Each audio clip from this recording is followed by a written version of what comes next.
The government says it will have more than 70,000 isolation units for COVID patients.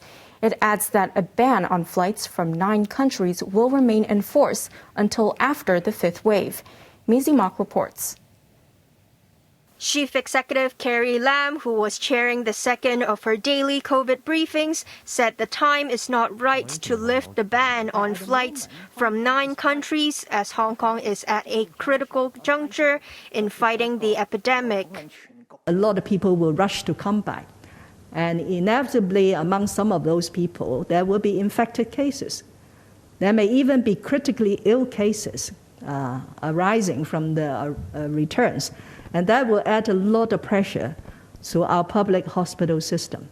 After controlling this 5th wave and preferably having a compulsory universal test that will enable us to eliminate any remaining infections in society, we will certainly have plans or a pathway to open up Hong Kong again for our own people and for the international travel.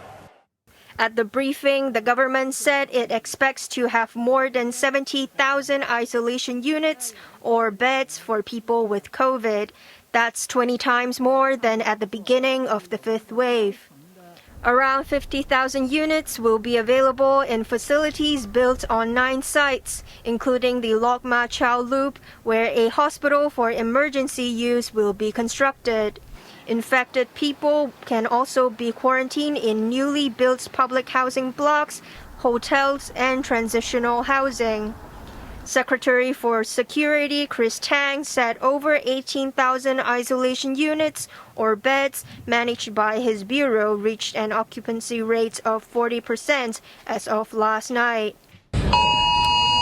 Lam said sending an emergency alert to mobile devices yesterday was a good move, as it notified people that Queen Elizabeth Hospital, which has the busiest accident and emergency department, will only admit COVID cases from Sunday.